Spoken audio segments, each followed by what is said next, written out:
with us Mr. Antony Cherukara, the CEO at VST Tillers. Hi, Antony. Good morning and good to see you in after a while. Well, for the month of November, the volume numbers are looking pretty good. Tractors on a lower base, well, that's popped up. And even the overall numbers are up between 6 to around 7%. So that's good news. For the year, give us a guidance on the three segments that you operate on. Tillers, tractors, as well as weeders. What kind of growth are you looking at in comparison to the last fiscal?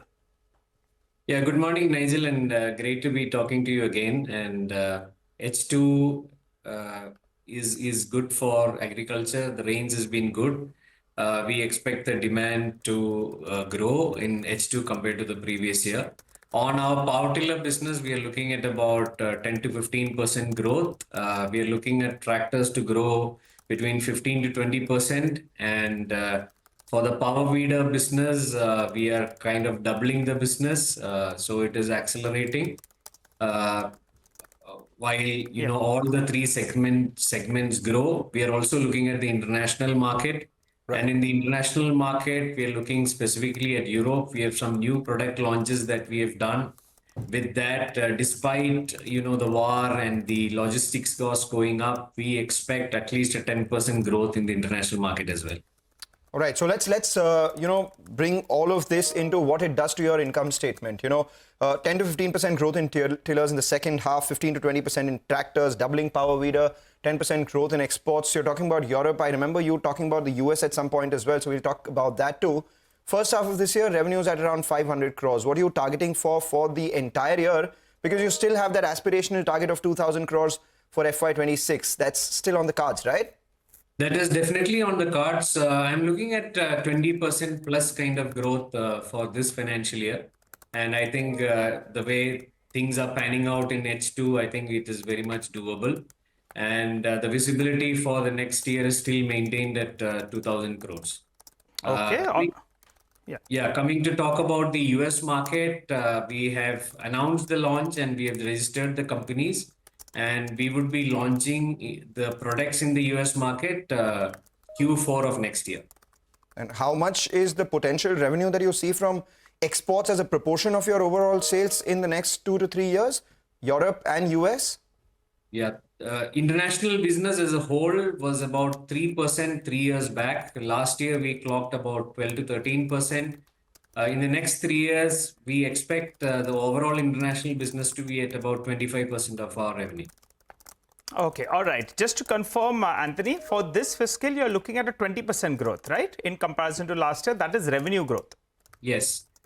All right. And margins, you did around 13% as of the last quarter, but it's been steadily improving, which is great. Do you get back to the high teens? Is that possible? And also, if you could give us a sense about receivables from governments, that's coming in, right? There's no problem on receivables as of now? Yeah, there is no problem on receivables at this point. While in Q2, we saw a slight increase in receivables, which was all pending payments that is coming through in Q3. So no issues on the receivables front. And coming to the margins.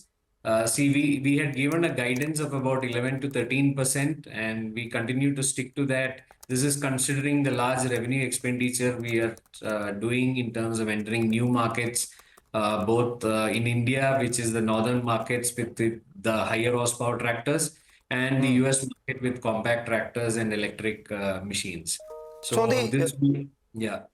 Right. So on the higher tractors itself, you had a target of 1,000 units this year itself. That's the Zetors JV that we're talking about.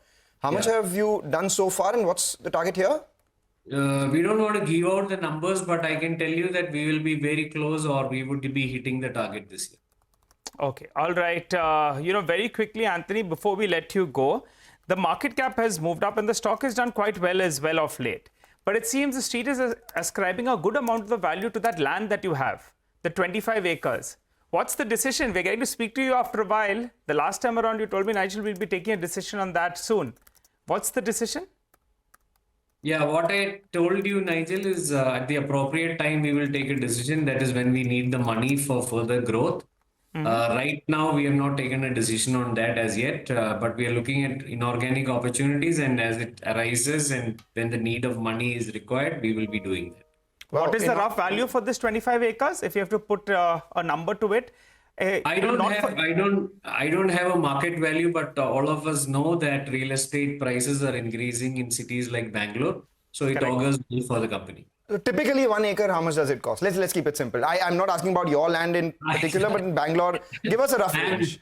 I am not an expert on that, frankly. But you'll have a better idea, Anthony. Yeah, because you're closer to Bangalore. We are here in Mumbai. We can tell you about the acre down the road. But, in Bangalore, we're finding a little difficult. So you give us a broad range at least.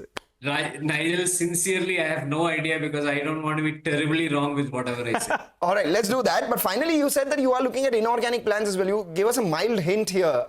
What is it that is on your mind? Yeah, definitely we are looking at, like I said, growing geographically as well as in terms of products. So we are evaluating a couple of opportunities, but it's too early to announce anything. So once things are more concrete, we will be announcing it. So that 2,000 crores of revenue target for the next year includes some part of inorganic growth, right? No, we have not taken that into account as yet. That will be over and above the 2,000 crores. Eventually, we have to chase down the 3,000 crore vision as well. That will definitely play a role in that. Well, it's always a pleasure talking to you, Anthony. Thanks a lot for joining in. You've given us some details. Mangalam and me are going to hold you at these numbers. And in fact, the next time around, maybe we get some kind of headway both on the inorganic growth as well as on the utilization of that land as well. All the best, Anthony, for the remainder of this fiscal.